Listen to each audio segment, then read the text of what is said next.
2024 లేదా 25లో డిగ్రీ లేదా బీటెక్ చదివారా? సాఫ్ట్‌వేర్ జాబ్ కోసం ఎదురు చూస్తున్నారా? అయితే కోడ్ జ్ఞాన్ 100 డేస్ కోర్సులో చేరండి. జాబ్ సాధించండి. నమస్కారం ప్రియా చౌదరి గారు. నమస్తే అమ్మా. సెక్షువల్ లైఫ్ మాత్రమే అక్రమ సంబంధాలకు దారితీస్తుందా? అది కేవలము పిన్ పాయింట్. హ్మ్. ఓకే, అదొక్కటే కాదు. నేను నీకు ఒకటి స్పష్టంగా చెప్తాను ఏంటంటే, హ్మ్. ఒక మనిషికి ఎన్నో అవసరాలు ఉంటాయి. హ్మ్. అవసరాలు ఏ అవసరం? అది శారీరక అవసరం ఉంటే శారీరక అవసరం 5 నిమిషాలు. హ్మ్. దానికి మించినవి ఉంటాయి. మోరల్ సపోర్ట్ తీసుకో, ఆర్థికపరమైనటువంటి అవసరాలు తీసుకో, ఎన్నో తీగలు ఉంటాయి. ఎన్నో it is just like a spider web. అర్థమైందా? సాలె గూడు అక్రమ సంబంధం అనేది హ్మ్. అని మీరు అనవచ్చు. దాంట్లో ఒకసారి పోతే దాని నుంచి బయటికి రావడం అనేది చాలా కష్టం. ఎందుకు అంటే అది కేవలము మీరన్నట్టు శారీరక సంబంధం ఒక్కటే కాదు నాగరాజు, దాని చుట్టూ ఎమోషనల్ డ్రామాలు బోల్డ్ నడుస్తాయి. హ్మ్. భయంకరమైన ఎమోషనల్ డ్రామాలు నడుస్తాయి. ఆ ఎమోషనల్ డ్రామాలు ఆర్థిక పరమైనటువంటి అంశాలతో కూడుకున్నవి అవుతాయి. అలాగే ఒక మనిషికి ఇంకొక మనిషి సపోర్ట్ కావాల్సి వచ్చి నప్పుడు కూడా, ఈ మనిషి సపోర్ట్ అవసరం ఉందనుకున్నప్పుడు కూడా వాళ్ళని ఒక ఎమోషనల్ దీంట్లోకి ఒక వల వేసేస్తారు. ఆ ఎమోషనల్ వల నుంచి ఆర్థిక పరమైనటువంటిది రావచ్చు, లేదా అక్కడి నుంచి ఇంకొకటి ఫిజికల్ నీడ్ రావచ్చు. ఇలా ఎన్నో ఎన్నో ఎన్నో ఎన్నో విషయాలు దాని చుట్టూ భయంకరంగా అల్లేసుకొని ఉంటే, వెనక్కి తిరిగి చూసుకుంటే ప్రపంచానికి కనపడేది ఏంటంటే అక్రమ సంబంధం అనగానే శారీరక సంబంధాలు మాత్రమే కనిపిస్తాయి. కానీ శారీరక సంబంధాలు వెనక ఈ శారీరక సంబంధం అనేది ఒక అసంతృప్తి నుంచి పుడుతుంది. హ్మ్. ఏ అసంతృప్తి అది? భర్తతో భార్యకి కానీ, భార్యతో భర్తకి కానీ కేవలం శరీరానికి సంబంధించిన అసంతృప్తి మాత్రమే కాదు, ఆర్థిక పరమైనటువంటి అసంతృప్తి, మానసిక పరమైనటువంటి ఒక తోడు, ఒక ఫ్రెండ్గా ఉండేటటువంటి తోడు, తనకి మోరల్ సపోర్ట్ ఇచ్చేటటువంటి తోడు ఎప్పుడైతే కోల్పోతారో అది ఆ అసంతృప్తి నుంచి మొదలయ్యేటటువంటిది. అలాగే తనను తాను ఆత్మన్యూనతా భావానికి గురి చేసేటటువంటి ప్రపంచం ఒకటి ఉందనుకుందాం. ఆ చుట్టూ ఉన్నటువంటి మనుషుల నుంచి కూడా ఇతను తనను తాను ప్రొటెక్ట్ చేసుకోవడానికి ఒక పాజిటివ్ వెర్షన్లోకి వెళ్ళినప్పుడు, ఆ పాజిటివ్ వెర్షన్ ఎవరైతే చూస్తారో ఆడగాని మగ గాని, వాళ్ళిద్దరి మధ్య ఒక బాండింగ్ ఏర్పడాలి అని అంటే దానికి సూత్రం ఏంటి? మొదటి మెట్టు ఏంటి? శారీరక సంబంధం. ఓకే, ది అక్రమ సంబంధము అనేటటువంటి విషయాన్ని తీసుకుంటే మళ్ళీ ఇందులో నేరపూరితమైనటువంటి ఆలోచనలు ఉంటాయి, నేరపూరితమైనటువంటి చర్యలు ఉంటాయి. Both sides of the coin. ఈ అక్రమ సంబంధం అనేటటువంటి ఒక కాయిన్కి both sides of the coin ఒకటి ఉంటుంది. ఏంటంటే ఒకవైపు ఆర్థిక అవసరాలు తీసుకో, మానసిక పరమైనటువంటి సపోర్ట్ తీసుకో, లేకపోతే ఇంకేదైనా అసంతృప్తి, తన యొక్క గోడు వెళ్ళపోసుకోవడానికి ఒక మనిషి కావాలి, తనను ఓదార్చడానికి ఒక మనిషి కావాలి, మానసిక పరమైనటువంటి ఆ ఓదార్పుని తెచ్చుకోవడానికి ఒక షోల్డర్ని చూసుకోవడానికి, ఇవన్నీ ఒక్క కారణాలైతే ఆర్థిక సంబంధాలు. అటువైపున నేరపూరితమైనటువంటి చర్యలు కొన్ని ఉంటాయి. ఏంటి అనంటే బలవంతంగా వాళ్ళని వీళ్ళు యూజ్ చేసుకోవటం. అది కూడా 2 విషయాలు ఉంటాయి అక్కడ. ఏంటంటే కమర్షియల్గా ఆర్థికపరమైనటువంటి విషయాలు, కమర్షియల్గా ఆర్థికపరమైనటువంటి విషయాలు తీసుకోండి, లేకపోతే వాళ్ళకి సొంత పనుల కోసం వీళ్ళని వాళ్ళు అడాప్ట్ చేసుకోవడము, అంటే వీళ్ళతోటి వాళ్ళు ఆ రిలేషన్ ఏర్పాటు చేసుకోవడం అనేది జరుగుతుంది. అది ఎప్పుడు చాలా రెండు డేంజరస్ సిచ్యువేషన్సే నాగరాజు. ఎందుకు అనంటే పెళ్ళి అనేది అది సమాజం ఒప్పుకున్నటువంటి బంధము. ఇది ఇల్లీగల్ అక్రమ సంబంధం అనేటటువంటిది నేను ఎప్పుడు కూడా ఒక మాట చెప్తూ ఉంటాను నీకు, నువ్వు ఏదన్నా చేయవయ్యా, ప్రకృతి పక్కవాడికి ఇబ్బంది కలగకుండా ఏమైనా చేసుకో అంట. ఇక్కడ ప్రకృతి పక్కవాడి ఇబ్బంది కలగటం అంటే ఏంటి అనంటే, నువ్వు అక్రమ సంబంధం ఏర్పరచుకున్న మహిళతో కానీ, లేకపోతే ఆడవాళ్ళు అక్రమ సంబంధం ఏర్పరచుకున్నటువంటి మగవాళ్లతోటి కానీ వాళ్ళ కుటుంబానికి నువ్వు ఏ విధమైనటువంటి చెడు చేయొద్దు, వాళ్ళ కుటుంబంలో ఎలాంటి కొలతలు నువ్వు రానివ్వద్దు, వాళ్ళని అసలు నీ వల్ల ఎవరూ కూడా పక్కవాడు బాధపడద్దు. అంటే ఆ పక్కవాడు వాడి కుటుంబం కావచ్చు, లేకపోతే ఆమె కుటుంబం కావచ్చు, ఆమె భర్త కావచ్చు, లేదా అతని భార్య కావచ్చు. ప్రకృతికి ఇబ్బంది కలగొద్దు. నువ్వు పక్కన పెట్టుకొని లివింగ్ టుగెదర్ అని చెప్పేసి అని, లేకపోతే ఇంకొకటి నా ఇష్టము నా స్వేచ్ఛ అనుకుని నువ్వు రోజుకొకళ్ళతోటి నువ్వు గడుపుతూ ఉన్నావు, ఆడైనా సరే మగైనా సరే.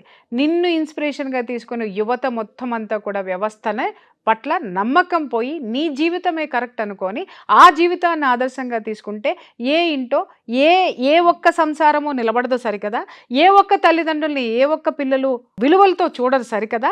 వ్యవస్థ మొత్తం ఇలాగే నాశనం అయిపోతే దాన్ని నువ్వు ప్రకృతిని నాశనం చేసినట్టు కాదా? Emotional, social and psychological, economical ఒక మనిషిని ట్రాప్ చేసి నీట్గా ప్యాక్ చేసి పక్కన పెట్టుకోవటం. ఎగ్జాక్ట్లీ ఇది ఎగ్జాక్ట్లీ ఎలా ఇప్పుడు అంటే ఆ ఒక్క మనిషి పక్కన ఉండటం వల్ల ప్రపంచంతో సంబంధం లేదు. ఎందుకంటే లేదండి. కష్టపడి పని చేయించుకోవాల్సిన అవసరం ఇక్కడ లేదు. ఇంకొక విషయం చెప్పొచ్చు నాగరాజు.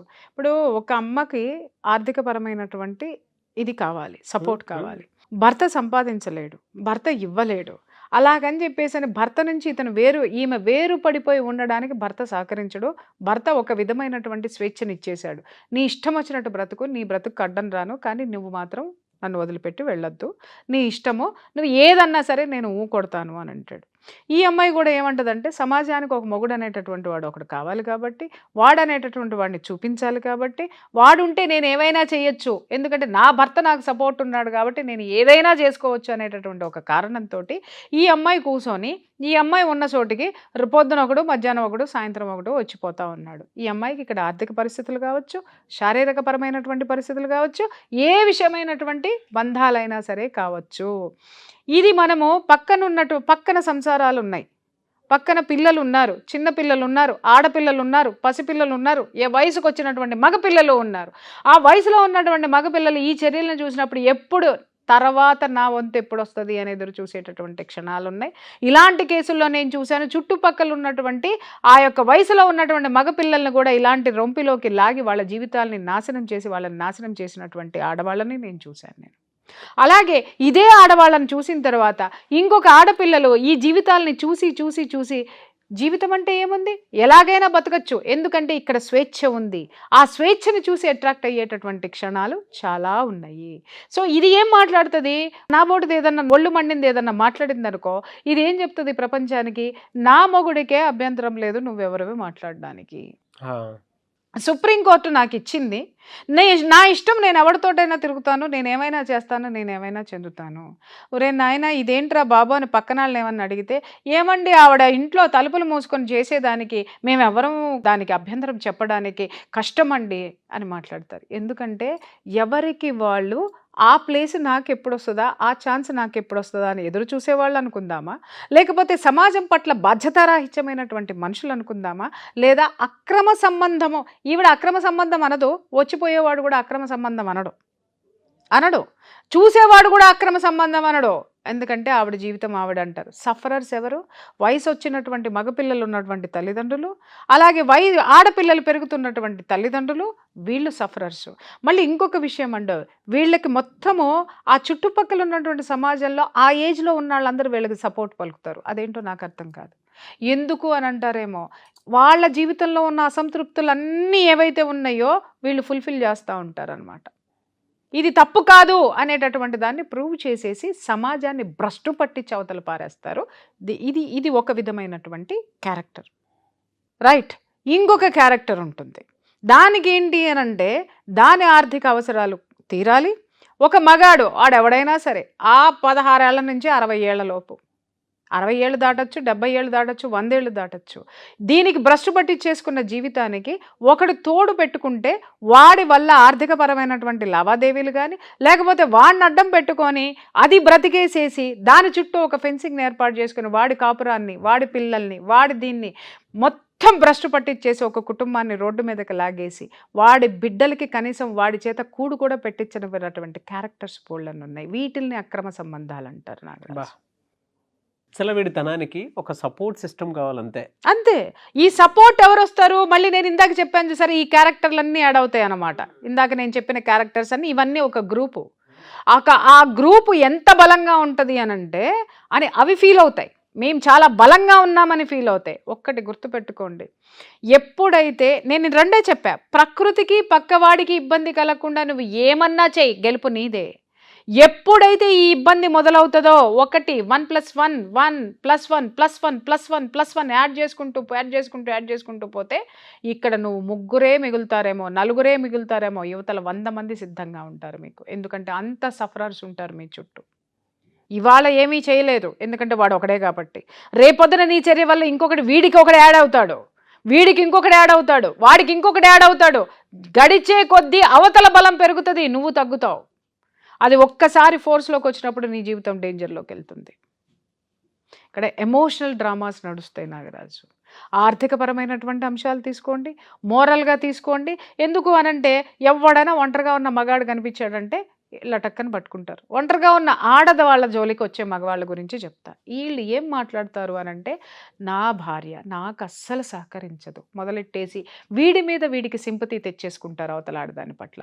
అయ్యో, ఎందుకంటే అవతల కనిపిస్తూ ఉంటుంది, అది నాలాంటిది అనుకో నోరేసుకుని అరుస్తూ ఉంటుంది, సమాజం మీద అరిచేస్తూ ఉంటుంది, ఇంటో అరిచేస్తూ ఉంటుంది. కారణం ఏంటంటే ఒక డిసిప్లిన్తో ఉండాలని అరుస్తుంది, కానీ దానికే నోటిదోల కాదు అరవటం. ప్రపంచానికి ఏం చూపిస్తాడు అని అంటే, ఈ నోటి ద్వారా ఏదైతే ఉందో ఆ నోరు పెట్టుకుని అరిచేటటువంటి దాన్ని వీడి తప్పేంటనేది ఎవడికి చెప్పడు, ఎందుకు అరిచిందో చెప్పడు, అరుస్తూనే ఉంటుంది అనే దాన్ని మాత్రమే ప్రచారం చేస్తాడు. నెంబర్ 1. రెండోది ఏం చేస్తాడు అనంటే, నేను అనేటటువంటి పదార్థము అనే దాని చుట్టూ ఒక సింపతి వెబ్బని గూడుని అల్లేస్తాడనమాట. డెవలప్ చేసేస్తాడు, భయంకరంగా డెవలప్ చేస్తాడు. వీళ్ళు ఏం చేస్తారు, ఈ పిచ్చముండలు ఏం చేస్తారంటే, అయ్యో వీడు ఇంత ఇదైపోతున్నాడు పాపం, అసలు వాళ్ళ ఆవిడ దేకదంటండి, అసలు ఒక్కసారి కూడా ఫోన్ చేయదండి పొద్దున్న నుంచి, చూసావారా నీతో ఇంతసేపు నేను కూర్చొని ఉన్నాను, నా కోసం ఒక్కసారన్నా ఫోన్ చేసిందా అనగానే దీనికి ఒక జాలి ఏర్పడి, అయ్యో వీడు ప్రపంచంలో ఒక్కడే అయిపోతున్నాడే అనుకొని ఈ అప్ప ఏం చేస్తుంది, ఈ అమ్మాయికి వాడికి సంబంధం ఏముండదు, బాగున్నారా అండి, టిఫిన్ చేశారా, జాలి. మళ్ళీ మధ్యాహ్నం ఒక ఫోను, భోజనం చేశారా, మళ్ళీ సాయంత్రం ఒక ఫోను, భోజనం చేస్తారా. ఇలా మొదలైనటువంటి ప్రేమ కాల్స్ చాటింగ్లోకి వెళ్ళి, ఆ చాటింగ్ కాస్త బూత్ చాటింగుల్లోకి వెళ్ళి, ఆ బూత్ చాటింగులు కాస్త స్వయంగా ఎక్స్పీరియన్స్లోకి వెళ్ళిపోయి, ఆ ఎక్స్పీరియన్స్ నుంచి కాపురాలు కూల్చేసుకుని రోడ్డు మీద పడిపోవటం, లేదా ఎవడో ఒకటి బలి, అటు ఇల్లాలన్నా బలవ్వాలి, లేదా వచ్చిన అమ్మాయి అన్నా బలవ్వాలి. దీనివల్ల ఎవరికి లాభం నాగరాజు, ఎవరికి లాభం, ఎవరికి చెప్పమంటావా? ఈ దేనికోసమైతే స్వార్థంతో ఇక్కడ ఏ పిన్ పాయింట్ అన్నాను చూసావా నేను, ఏ ఇత్తనం అయితే వేస్తాడో వాళ్ళు లాభపరులు. ఎన్ని రోజులండి ఇలా సాగినంత కాలము. నేను ఇందాక చెప్పా, ప్రకృతి పక్కవాడు ఇబ్బంది పడనంత వరకు. పక్కవాడు బలంగా ఉన్నాడు అనుకో, ఇబ్బంది పడేటట్టు ఉంటాడు, యాస్ తొక్కితే నేల కతుక్కుంటావు, లేవని కూడా లేవు. ప్రకృతి ఇబ్బంది పడుతుంది అనుకో, ఎక్కడ తొక్కాలో ప్రకృతి తెలుసు, తీసుకెళ్ళి నిన్ను ఎక్కడ ఏం పెట్టాలో, ఏ విధంగా విరుచుకు పడిపోవాలో ఆ విధంగా విరుచుకు పడిపోతుంది. ఇక్కడ నేను మాట్లాడేది ప్రకృతి అంటే అది వ్యవస్థ కావచ్చు, లేకపోతే వీళ్ళ యొక్క యాటిట్యూడ్ సమాజం కావచ్చు, ఏదైనా కావచ్చు. ఆ ప్రకృతి ఎవరి రూపంలో వీళ్ళకి పులి స్టాప్ పెట్టాలో ఆ రూపంలో వీళ్ళకి పులి స్టాప్ పెట్టి అవతల పడేస్తుంది. కాబట్టి వీళ్ళిద్దరి చేతిలో ఏదో ఒక రోజు డెఫినెట్గా వాళ్ళు పాఠం నేర్చుకోవాల్సింది. స్నేహం వేరు నాగరాజు, అక్రమ సంబంధం వేరు. ఆ రెండింటికి తేడా తెలుసుకోండి. స్నేహం ఎప్పుడు ఏమీ ఆశించదు, అక్రమ సంబంధంలో మ్యూచువల్ బెనిఫిట్స్ చాలా క్లియర్ గా కనిపిస్తాయండి 100%. కానీ ఇందులో బెనిఫిట్స్ కాదు, ఇన్వెస్ట్మెంట్ మాత్రమే కనిపిస్తుంది. అది కూడా ఇచ్చి పుచ్చుకోవడమే. అంటే చాలా మందికి మనం ఇప్పుడు మాట్లాడుకున్న టాపిక్ చాలా ఫన్గా ఉంటుంది, ఈ రోజుల్లో ఏమి లేవు పెద్ద, వీళ్ళేదో కూర్చుని మాట్లాడుతున్నారా అని. కానీ సఫరర్స్కి ఇదేంటి అనేది తెలుస్తుంది బాగా. బట్ ఒకటి మాత్రం చెప్పగలుగుతాను, ఇక్కడ పాయింట్ అక్రమ సంబంధాల్లో సెక్స్ అనేది పెద్ద పాయింట్ కాదు, కానీ మిగతా విషయాలు మాత్రం చాలా వ్యాలిడ్ పాయింట్. అది మిగిలిన లాభాలని తెచ్చుకోవడానికి ఇది కేవలం సూత్రం నాగరాజు, ఇది లింక్, ప్రిన్సిపల్, హుక్, ఇది హుక్ మాత్రమే. అది అక్కడ ఆ మనిషి అవతలకు పోకుండా ఉండాలి అని అంటే ఆ బంధాన్ని హుక్ చేసేది ఈ యొక్క 3 అక్షరాలు అనమాట. ఎమోషనల్ గాను, ఎకనామికల్ గాను, సోషల్ గాను, సైకలాజికల్ గాను కంప్లీట్ చెప్పాలంటే మీ వరల్డ్ మొత్తాన్ని వేరే ఒక చోట ఇన్వెస్ట్ చేసేటివే, మళ్ళీ అందులో నుంచి రిటర్న్ ఎక్స్పెక్ట్ చేయదు, రాదు కూడా. లేదు రిటర్న్ పొందాలనుకునే వాళ్ళు స్కెచ్ చేస్తే పొందేస్తారు, వాళ్ళకి అవతల వాడు పోగొట్టుకున్న వాడికి ఆఖరిలో కానీ అర్థం కాదు, ఇది ఏం జరిగిందిరా, ఇటు చూస్తే పర్వాలేదులే నా పెళ్ళాన్ని ఎట్టగైనా నోరు మూయించవచ్చు అనుకుంటే అది ఏకు మేకయ్యింది, పెళ్ళాం దొబ్బింది, పెళ్ళాం 4 బాధింది, లేదా ఉన్నవన్నీ ఊడ్చుకుని పోయింది, ఇటు చూస్తేనేమి ఇది ఒరే నువ్వు కాకపోతే ఇంకొకడు ఉన్నాడరా నాకని ఇది పోయింది. అసలు ఇన్ని సంవత్సరాలు నేను ఇంత కష్టపడి సంపాదించుకున్నటువంటి ఈ పరువును కానీ దీన్ని కానీ చివరికి నేను ఎక్కడ తాకట్టు పెట్టానా అని ఆడ ఆలోచించుకునే లోపు మృత్యువు తలుపు తట్టి దా దా దా అని పిలుస్తుంది అన్నమాట. మీరు చెప్తుంటే రక్త కన్నీరు సినిమా గుర్తొస్తుంది నాకంటే, సినిమా కాదు ఇది, ఉపేంద్ర, అది ఉపేంద్ర రమ్యకృష్ణ కోసం అని చెప్పేసి ఇంట్లో ఉన్న వైఫ్ ని వదిలేసి రమకృష్ణ కోసం అని చెప్పేసి వెళ్ళిపోతారు, రమకృష్ణ గారి కోసం వెళ్ళిపోతారు మొత్తం సినిమా. చివరికి ఏంటంటే మనోడికి కుష్టు వ్యాధి వచ్చేస్తుంది, అది కుష్టి వచ్చినప్పుడు ఒక్కొక్క అది separate room లో రక్త పెట్టేస్తారు. కన్నీరని నిజంగానే ఒక నాటకం ఉంది. ఓకే. మన నాగభూషణం గారు ఉన్నారు కదా, చనిపోయారు ఆయన, మన ఆర్టిస్ట్ నాగభూషణం విలన్ క్యారెక్టర్స్ వేస్తారు. ఆ రక్త కన్నీరు నాటకంలో ఆ ఉపేంద్ర క్యారెక్టర్ ఆయన వేసేవాడు నాటకంలో. ఆయనకు ఒక పేరు కూడా ఉంది, రక్త కన్నీరు నాగభూషణం అని. చివరికి కుష్టు వ్యాధి వచ్చేసి ఎవ్వరు చూడరు, చివరికి భార్య కూడా చీకొట్టేసి వెళ్ళిపోతుంది. వాడు సాధించింది ఏంటి, చివరికి వ్యామోహంలో కొట్టుకుని పోయి కుష్టు వ్యాధిని సాధించాడు, దిక్కులేని చావుని పొందాడు. ఈ రెండే పొందుతారు నిజంగా, ఆడైనా మగైనా చెప్తున్నానండి. ఏదో కాకపోతే అక్కడ మగవాడిని, ఆ రోజుల్లో మగవాళ్ళ మేల్ డామినేషన్ ఉంది కాబట్టి చూపిస్తున్నారు. ఇవాళ ఫీమేల్ కూడా మేమేం తక్కువ అని ముందుకెళ్తున్నారు కాబట్టి చివరికి అందరి బతుకులు ఆ రక్త కన్నీరు నాగభూషణమే. అంతే. ఇలాంటి వ్యవహారాలన్నీ కూడా. ఎండింగ్ అదిరిపోయింది. ఎనీవేస్ థ్యాంక్ యూ అండి, thank you so much Priya Chakravarthi garu. Thank you.